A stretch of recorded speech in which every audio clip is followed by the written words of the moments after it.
growing list of conservative sheriffs across Colorado say they will not enforce the red flag gun control bill if it becomes law. 8 sheriffs and counting. Here's what that means, though. If this bill passes and sheriffs refuse to follow judges' orders to seize someone's guns when they're deemed dangerous, those sheriffs could be held in contempt of court and could even go to jail. Custer's last stand will be on gun rights. Montezuma's revenge, if the red flag bill passes, will be a refusal to enforce it.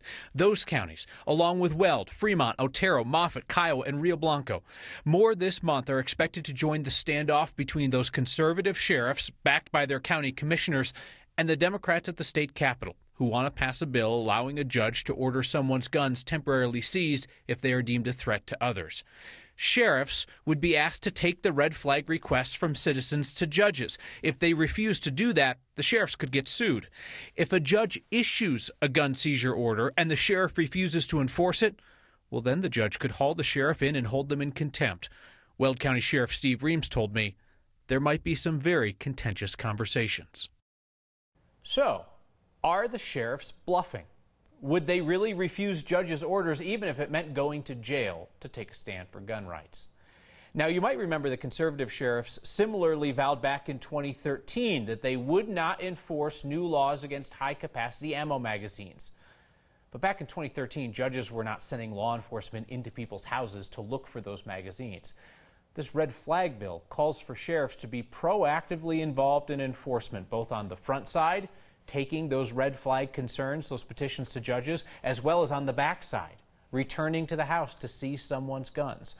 So the 8 sheriffs and counting who say that they will refuse to do that, they could present a real roadblock. Governor Jared Polis is close to signing the National Popular Vote bill, which was passed by Democrats without a single Republican vote. The governor supports that plan to give Colorado's electoral votes for president to the winner of the National Popular Vote once enough other states decide to do the same.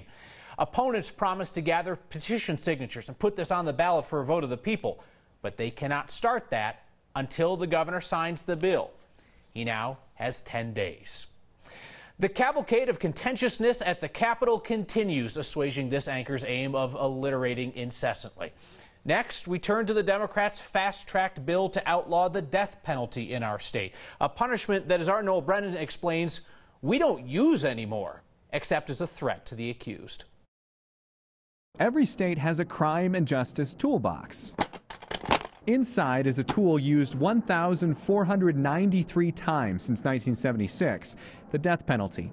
Texas used it the most, 560 times in the past 42 years. Virginia used it 113 times. Oklahoma, 112. Florida, 97. And Colorado, once since 76. This is a matter of significance and gravitas. Now the state is considering getting rid of a tool it doesn't use much. The death penalty right now is a costly failure. The Senate Judiciary Committee heard a bill that would abolish the death penalty in Colorado, where 3 men are on death row. Survivors and victims' family members spoke in favor of keeping the tool in the toolbox. My name's Bobby Stevens. I'm the lone survivor of the 1993 Chuck E. Cheese massacre. I want it known that I oppose this bill because this bill directly impacts my case. 20 states no longer use the death penalty. Some at the hearing argued the issue should be on a ballot in Colorado and left up to voters. Colorado hasn't used the tool since 1997. Lawmakers must decide if it still belongs in the crime and justice toolbox. For Next, I'm Noel Brennan. It's been 10 years since a jury in Colorado sentenced someone to death. Carl Dubler was the foreman of that last jury, the one that decided Robert Ray should die for ordering the murder of a witness, Javad Marshall Fields. Dubler still supports the death penalty to this day. He told us about his experience on that jury. A lot has been made of the difficulty and expense of going through a death penalty trial, and I know that, and me and the 11 others who went through this, it was 10 weeks. It was very difficult. A lot of people had to sacrifice to get through it, sacrifice their jobs, income, even their health in some cases. But every now and then, the government has to ask its citizens to do something that's difficult and expensive. And I can tell you, I didn't know any of the victims of Robert Ray or Sir Mario Owens, obviously before the trial, Gregory Vann, Javad Marshall Fields, or Vivian Wolf. but we got to know them through the trial and what their lives meant to so many people. We had a lot of compassion, not only for the victims of the crime and their families, but also for the defendant himself and for his life. And we paid very close attention to the case that the defense team had put on. And I think we did our job with a lot of diligence as well and courage. So ultimately, you know, you have to come together and arrive at a decision, and sometimes it's messy, sometimes it's emotional, but I think the legislature can trust Colorado citizens with that heavy responsibility. And despite how difficult it was worth it to work for justice for them and for what their families wanted. And I don't know if I'd want to do it again, but I will say that we don't need legislators pandering to the citizens or patronizing them and saying, oh, you poor folks, we're going to take this burden off of you. We're stronger than that. We're more courageous than that. And we're willing to stand up for justice if it's required. Interesting perspective from a man who was inside the system. Carl's still connected with that case. He works with the Fields Wolf Memorial Fund, an organization that's dedicated to witness protection. Democrats at the State House also advanced their highly contentious oil and gas regulation bill. That happened early this morning. It was about 2 a.m. when hour after hour of testimony wrapped up. Republicans today celebrated a win on that issue. They hailed one of Colorado's best-known Democrats coming out against the new regulations. Former Senator and Interior Secretary Ken Salazar says the oil and gas bill is too extreme. The Republicans didn't mention it, so I will mention it. Salazar is currently an attorney for Anadarko Petroleum, Colorado's largest oil and gas company. The bill would give local governments control over where drilling could happen in the future. It would reduce the influence, and opponents say the expertise, of oil and gas companies on the state board, which regulates the industry. And it would also allow the state to put a temporary hold on all new permits while those rules are put in place. That's a process that regulators tell me could take some time. The bill now heads to a Senate committee. Former Governor John Hickenlooper has been bouncing from interview to interview as he launches his campaign for president this week. Today, an open invitation for reporters to talk with him at the brewery that he founded in 1988. Our Steve Steger thought it would be a good time and place to talk to Hick about two things he's associated with: beer and marijuana. The former governor of Colorado, the Democrat now running for president, has been pretty influential in two products that are certainly tied to their social ills: beer and pot. So we figured it was the perfect time to ask John Hickenlooper if there's anything he regrets looking back in his past with booze and weed. You know, there's a guy named Fritz Maytag. And as usual, we got a folksy story. It's from the Maytag, washing machine family in Iowa. Actually, I forgot that. He knows Iowans. I'll have to file that away. While we fast forward to the actual answer, we should remind you that Hickenlooper opened one of the first brew pubs in Colorado. I looked at craft beer as something that cost half again more than the traditional, beer that was brewed at large scale. So the people would drink it less, but they would appreciate it more. So no regrets on the beer side. But looking back, the governor who was in office when Coloradans voted for marijuana says he wishes he'd been a bit stricter. Yeah, I would have been all over edibles, right? We had 2 years where it took us 2 years to create regulations to rein that back in. And though it may be what he's known best for, he's not embracing his experience with pot on this new national stage. Trust me, the marijuana industry is not going to support someone who says, well, I don't think it should be legal in every state. Every state should get to make their choice. So leave it up to the states. First time we've heard him say that since the big announcement on Monday. Now, he would want to see the feds change the classification, changing marijuana from a Schedule I narcotic.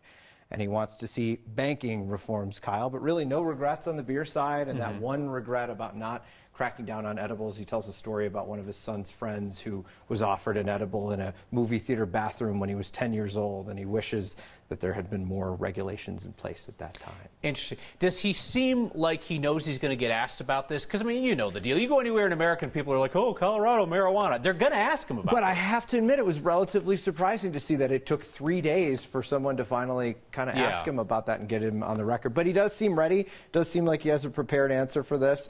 And it isn't the answer that's as progressive as you might think it might be. Yeah, interesting. All right, Steve, thank you. Each Democratic candidate for president has held up an early fundraising number just to prove, they can hang. And Hicks says that donors gave him $1 million in less than 48 hours. That puts him in the ballpark. Washington Governor Jay Inslee said he did the same in his first weekend. California Senator Kamala Harris raised $1.5 million in her first 24 hours.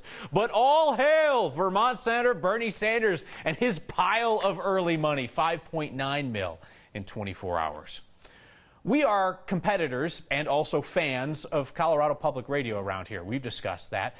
And CPR is growing as a lot of journalism operations are shrinking. Today, they bought out Denverite. We have recommended Denverite's work to you as well. Our Mike Grady talked to both about what this means for people like you who care about journalism in Colorado.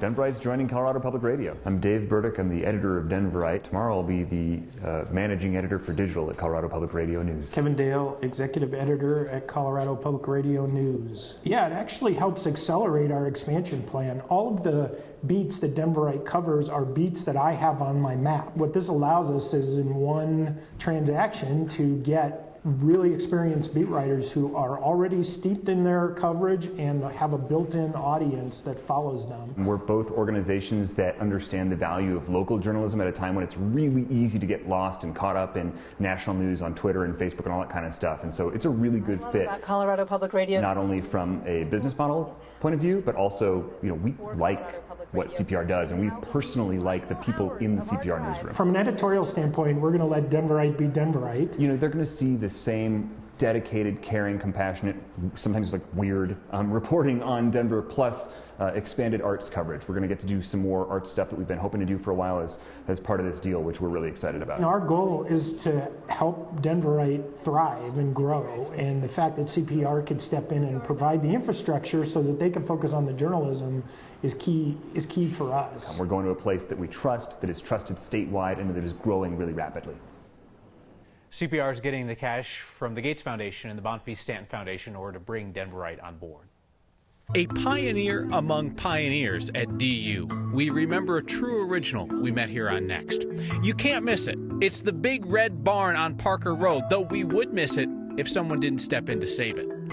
And the most Colorado thing we've seen today is a father on Ash Wednesday, right where you need him. Next. The most Colorado thing we've seen today is Ash Wednesday on the slopes. Father Scott hit Beaver Creek so that none of the faithful had to choose between observing Ash Wednesday and getting in some turns. Thanks to Jen Birch, who shared these photos with us on Twitter. This is what we're talking about, people, when we say the most Colorado thing. It's a snapshot of life in our state that would probably only happen here. Share your photos with the hashtag HeyNext or email next@9news.com.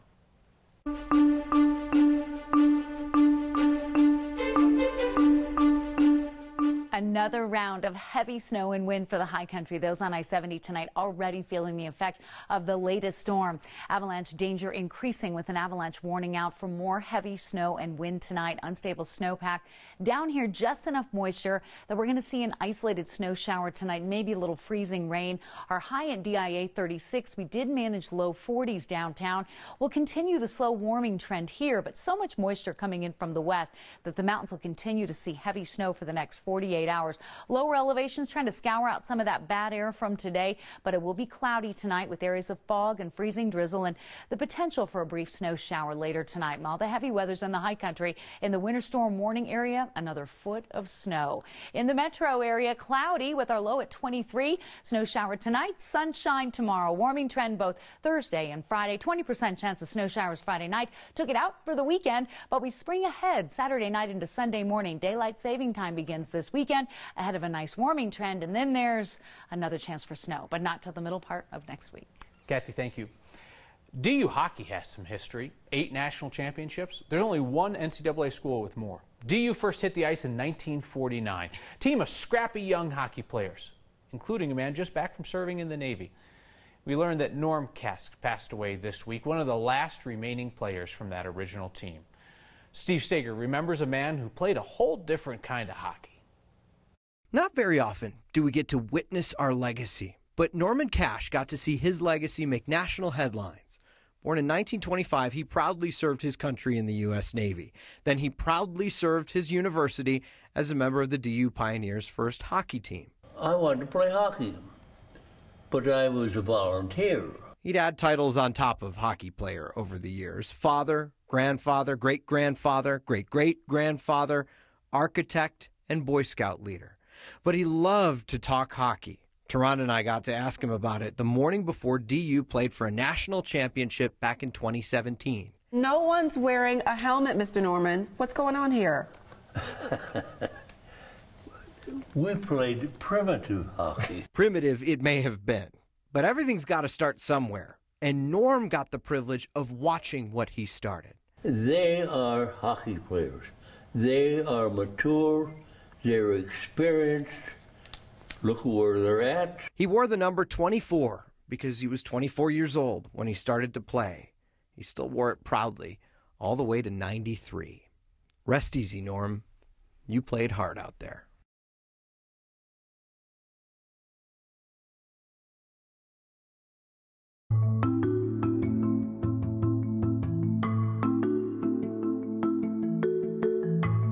You know you're hitting the Arapahoe-Douglas County line on Parker Road when you pass that old red barn. It's a landmark that dates to the 1870s, and it needed some love, the kind that it's getting from a $200,000 grant from the History Colorado State Historical Fund.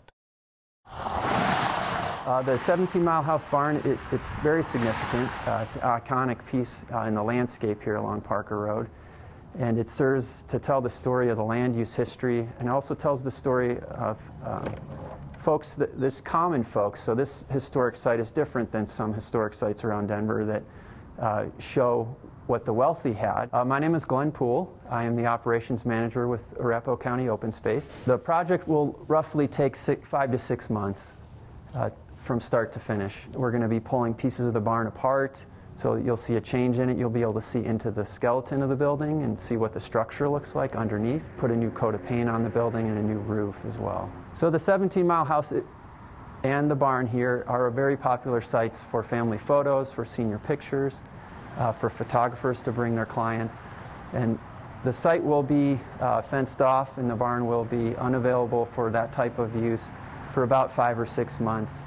So this fall would be the earliest time that we would be able to have folks come out and use the building as a backdrop for photos. We need to stabilize various pieces, the framework, the bones of the building, public access. That's the main driver for us, is to allow this building to be experienced by the public, and they can enjoy it and learn about the history of the building and the history of Arapahoe County. I'm not from Colorado, and that's a part of what makes learning about Colorado history important.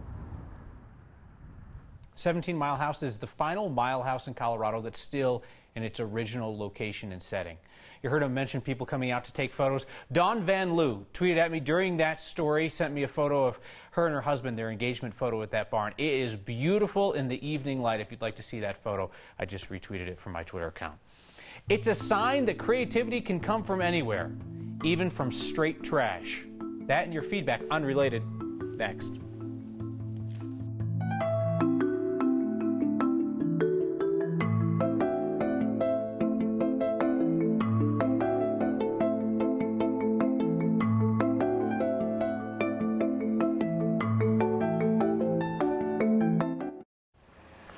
So I was on the Aurora campus today talking to a CU Denver politics class this morning when I saw a sign that there is some creative stuff happening on that campus. How else do you explain a dumpster that says performing arts use only? Young people these days, they are into some weird stuff, I'm telling you. Send us the signs that make you look twice. Give us a shout with the hashtag HeyNext or email next@9news.com. Chris Erickson didn't like our red flag report, said it's irresponsible of you to call these counties that are protesting Second Amendment sanctuaries. That's actually the exact terminology that they are using in those counties when they pass these resolutions. We'll continue to follow this issue. This is a really interesting conflict between the legislature and the sheriffs, and it's not over yet. We'll see you next time.